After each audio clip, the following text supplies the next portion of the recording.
class diagram. Once you have your class name, attributes, and actions, methods, your class diagram is done. Your class diagram is done.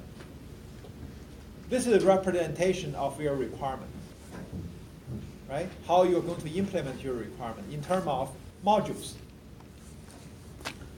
The module has data, the module has actions. That's it. All right? This is a handover between your high-level design and your low-level design. This is a handover. Once that's done, then you can go into your detailed design, basically by saying that for this particular method, what is my algorithm? How do you describe algorithms? You basically use pseudocode. Pseudocode is essentially flowchart. Flowchart and pseudocode, same thing. Same thing. They are the same thing. One is graphical representation. The other is written like code. Why it's written like code is preferable because we are programmers. We like code, right? And we do have people who really enjoy visual things. That's why we create flowcharts for analysis. But these are just the fundamentals. All right. So if we look at our history, travel history from beginning of class to here, I mean, we start with a piece of paper with English text written. Okay. This is something we need to do, but I don't know how to do it. Guess what? We go through requirement stage, partition them into features, representing them using use cases, right? Written down there step by steps. Then we cross into object-oriented analysis, which is also called high-level design, using non-extraction to find out what are the classes and attributes, and doing dynamic analysis in terms of realizing our use cases on these classes to figure out the actions. Assign actions to each object. Now we have both. We can cross into object-oriented design, low-level design, which is assign attribute data type and defining signature of your methods and written down the algorithm in terms of flowcharts or pseudocode.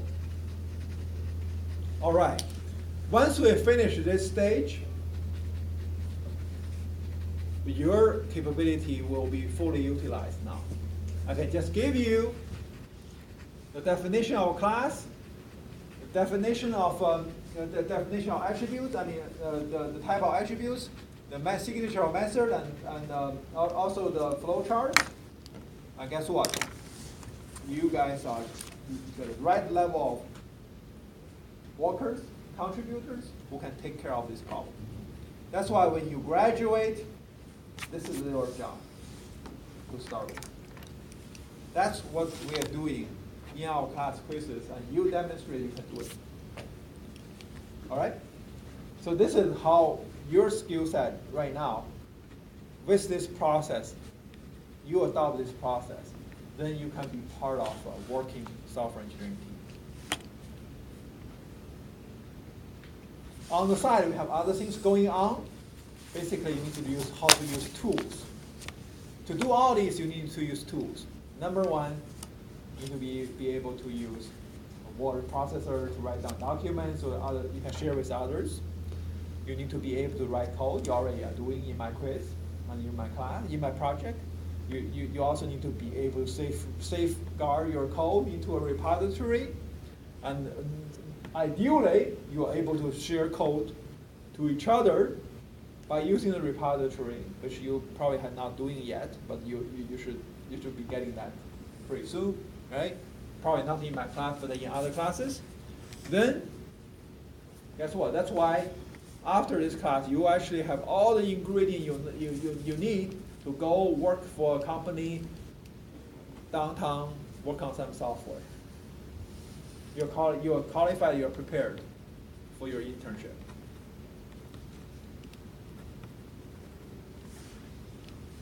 Actually, that's it. If you know what skill set you need for your internship, we have talked about all of them. We have practiced all of them by far in our class. How many of you have used GitHub? The other guys who haven't been using GitHub, you need to be concerned, okay? That is definitely. How many of you are using IDE? Everybody, right? How many of you have written my requirement document, right? Everybody. So yeah. Wait, are we supposed to be starting on writing the actual code already? You can already start writing code. Because I thought that was something that we were supposed to do during the No. You can write code anytime you like. Okay? So you actually you can write your code anytime you like. In fact, it's very common you start writing code to try this, try that, and trying to. For instance, I never used the client server architecture. I never used socket before. I'm not going to write my final code. I'm just going to write a minimum program which try out that client server architecture. Those are the things you should be doing now. Okay? Oh, I have never created a small interface for you in Java. Let me try that first. Okay? That kind of code, preparation code, you should already, I think you already started trying out things. Okay? So yeah, so if you look at it, now next we're going to talk about, classical method, which are essentially, we need to provide you that kind of background, because if you are going to work for places like Intel, they're going to ask you to write C code and write assembly code. If you haven't looked at the classical program and say, I only know object-oriented design, they will say, well, that's a problem. We don't even have the language used here, right? If you're writing in assembly code, there's no hope you can use object-oriented concept there. Just way too high level, right? So that's why next week we're going to cover classical analysis and design, which are essentially, say, if you get a job there, they want you to do firmware, they want you to do assembly code, you still know the classical approach of design those software systems, right? But hey, if you are going to program in object-oriented languages, working for a company now, guess what? You already have all the tools and all the preparation to do so. How effective you will be, that's basically a lot of practice. For instance, doing our project is a practice. Doing other class project is practice. Practice, you will get to it, right? But doing an internship is also practice, right? So, but hey, do you know the whole process? Do you have all the preparation, all the key ingredients? Yeah, you do. You already have, right? That's why this summer, if you can, you should get an internship and do something, right? Because you are actually prepared. All right. So again, for different systems, we can complete the class diagram by assigning the data type of each attribute, and also completing the methods. So here, so in terms of object-oriented design, then we have inheritance. Inheritance basically say we don't want to repeat the same thing many times. So we abstract things out from many different things and say, oh, we create a parent class, and then we have children subclasses, which essentially have all the attributes from parent class but more. Okay. For instance, you can have different assets. You can have investment. You can have mortgages. They are different, but they also share quite a bit of similarity. So yeah, you create a class hierarchy, inheritance hierarchy like that. All right. Okay. So these are you can see that the same thing we do here is pseudocode. Right, pseudocode is a way we actually share information, share design, detailed design with our team. Okay? Why people write their algorithm book in pseudocode? do you actually can you actually talk to the writer of those books? And if you have questions, maybe if you have a question you feel you cannot figure out things from their text, probably not. What you have is that pseudocode. So pseudocode should be sufficient for them to propagate that information to you, and you certainly you don't really need to go back to them. If they have to serve all the reader of the book, it's not a scalable model. Basically, what they write in the book in terms of pseudocode and text would be sufficient for you to learn the concept. Okay? That's the purpose of pseudocode. You have more pseudocode to come. So design workflow, so essentially at this stage, you take the artifact from the high-level design, which are essentially your class, in terms of attributes and actions. You basically make them concrete. After this stage, you are just programming.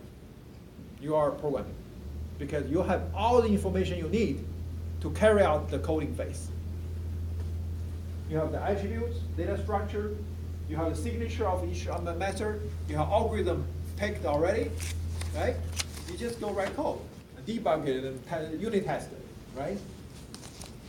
Then hopefully the architect designed it right, so we can assemble them back up together. Okay? Here, in this stage, you worry about something else. These are things you will worry about.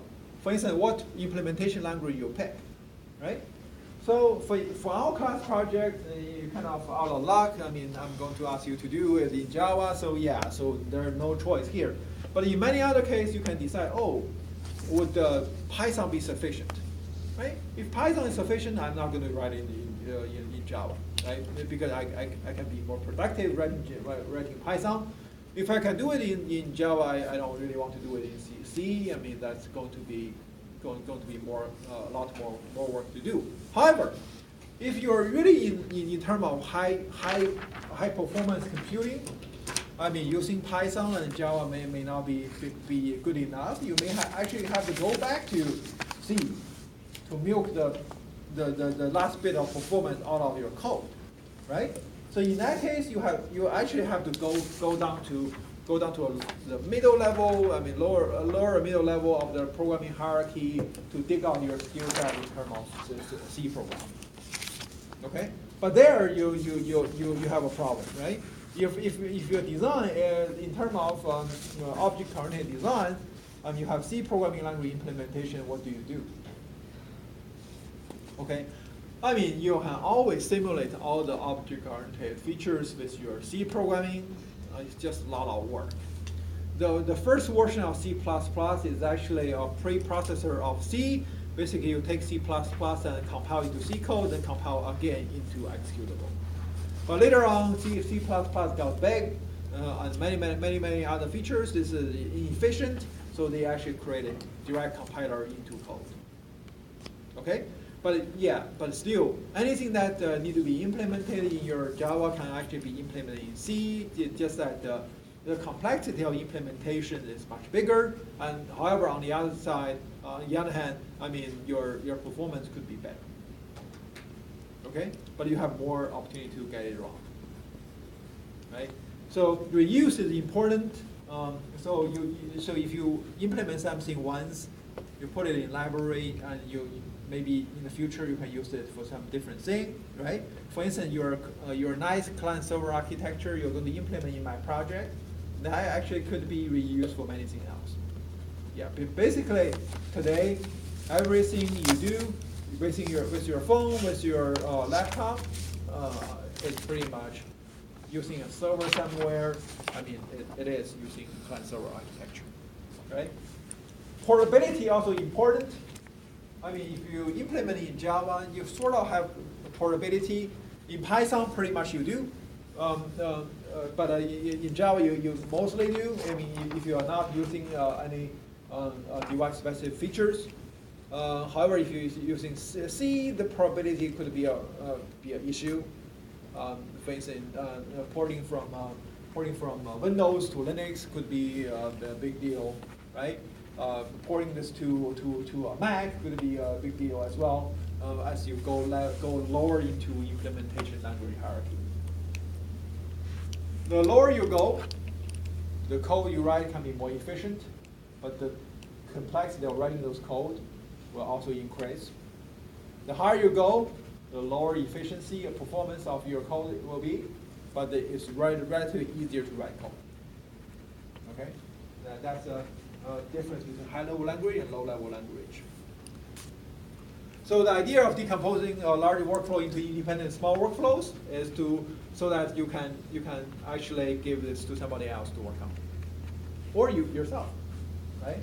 You follow this approach to decompose, so you have a clear process to follow. So you can avoid repeating the same thing, or you can actually assemble a big system out of your small components. Okay, same idea. So if you are doing this by yourself, you are the requirement engineer, you are the analysis, architect, you are the designer, you are the coder, you are the tester, I mean, you do everything.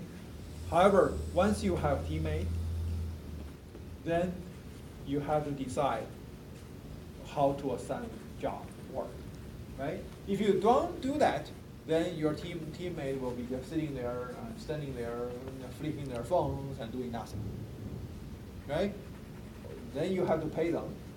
So what's the point of having a teammate not doing anything but just get paid, right?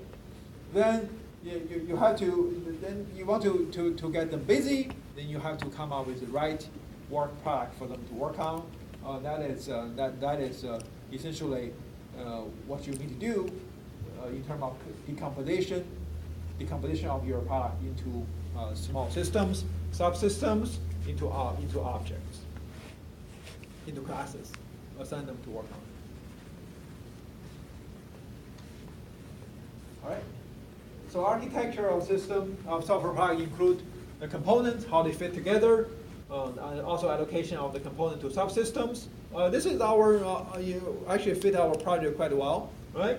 So what are the components? You need a kind of client, you have a server. In client and server, you have classes, right?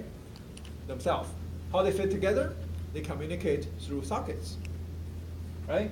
The allocation of component to subsystems, right? So you actually have client-side classes and your server-side classes, right? They actually conceptually sitting on different computer, but practically you can put them on the same computer, right? Doesn't matter.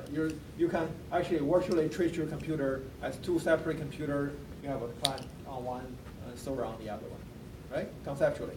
So essentially, you can see that architecture, client-server architecture, basically give you recommendation, also a template for you to assign your components to different subsystems. Client subsystem, server subsystem, you have different classes and you put in those subsystems so they can communicate.